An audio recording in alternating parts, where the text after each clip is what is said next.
Βλέπουμε υπάρχει πολύ μεγάλη δυσάρεσκια από τους πολίτες σχετικά με το έργο της ανάπλασης και πώς να μην υπάρχει όταν η καθημερινότητα των κατοίκων της περιοχής όλο και χειροτερεύει. Μιλάμε για ένα έργο με προϋπολογισμό 15.740.000 ευρώ, που με την έκπτωση του εργολάβου το κόστος περίπου της αναβάθμισης αγγίζει στα 12.300.000.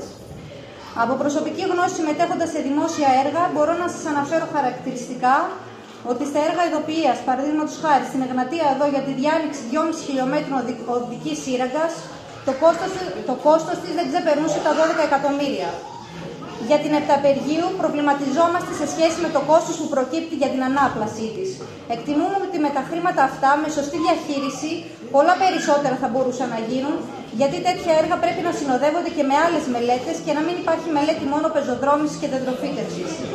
Θα έπρεπε να προβλεφθούν έργα στάθμευσης στην περιοχή, ώστε να μην υπάρχει δυσφορία. Θα έπρεπε να γίνει. Σεβαστείτε τη συναδέλφισσα που μιλάει. Σας παρακαλώ πολύ. Θα έπρεπε να γίνει ειδική μελέτη τροφοδοσίας των καταστημάτων. Θα έπρεπε σε σημεία όπου βρίσκονται σχολεία και αθλητικές εγκαταστάσεις να προβλεφθεί χώρος για στάσεις και σταθμεύσεις για τα λεωφορεία για την ασφαλή μετακίνηση των παιδιών και των κατοίκων. Θα έπρεπε να γίνει μελέτη πυκνότητας των κατοίκων της περιοχής για να βλέπατε τις ανάγκες που υπάρχουν και με βάση αυτό να γινόταν ο σχεδιασμός. Αυτό που βλέπουμε τώρα είναι πεζοδρόμια με οδεύσεις τυφλών, οι οποίες δεν μπορούν να αξιοποιηθούν καθώς είναι σταθμευμένα πάνω τους αυτοκίνητα. Για αυτό που είπατε για το λεωφορείο στο Βάο, κύριε Γκατζέ, που όλοι ξέρουμε ότι στην περιοχή στη Βάνα και στο Βάο το πρόβλημα είναι τεράστιο. Η Δημοτική Αρχή γιατί δίνει σε ιδιώτες το χώρο πάρκινγκ κάτω από το πάρκο Αφαλή και την εκκλησία του Αγίου Δημητρίου και δεν ανοίγει αυτούς τους χώρους για δωρεάν στάθμευση? Για την υδραυλική μελέτη που λέτε ότι δεν συμπεριλαμβάνεται στη μελέτη. Ναι, δεν συμπεριλαμβάνεται. Αυτό δεν σημαίνει ότι δεν πρέπει να γίνει καινούργια με νέα δεδομένα. Η περιοχή έχει μεγάλες κλίσεις οδών και πρέπει στις έντονες βροχοπτώσεις να υπάρχουν φρεάτια υδροσυλλογής και η μη ύπαρξη συστήματος συλλογής ομβρίων θα καταστρέψει αντικειμενικά το έργο που γίνεται τώρα. Θα πρέπει να γίνει κυκλοφοριακή μελέτη και όχι απλή μελέτη σήμανσης.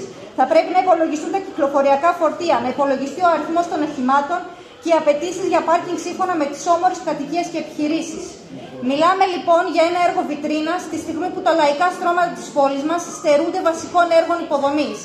Για παράδειγμα, αντιπλημμυρικά έργα σε περιοχές με προβλήματα όπως την Καραβαγγέλη και την Τσακάλου στις Σικές, στη Ρήγα Φεραίου, έργα προστασίας για το ρέμα που υπάρχει στην οδό Νερομήλου στα Πεύκα, μέτρα πυροπροστασίας σε ΣΕΙΧΣΟΥ, αντισυσμική θωράκιση σχολικών συγκροτημάτων και δημοτικών κτηρίων. Τέλος, πρέπει να ευχόμαστε να μην βρέξει αρκετά ή να μην υπάρξει κάποιο σεισμός ή κάτι αρκετά δύσκολο που θα απαιτήσει τη γρήγορη και έγκαιρη μετακίνηση των ασθενοφόρων ή των πυροσβεστικών οχημάτων. Πρέπει η Δημοτική Αρχή να προβληματιστεί και να λάβει σοβαρά υπόψη όλες τις καλοπροαίρετες παρεμβάσεις των πολιτών. Εμείς, σαν λαϊκή συσπήρωση, στηρίζουμε τα αιτήματα των κατοίκων, έχουμε προβάλει πολλές φορές τα προβλήματα αυτά που προκύπτουν από την ανάπλαση και θα σταθούμε στο πλευρό τους σε ό,τι απόφαση πάρουν στο μέλλον.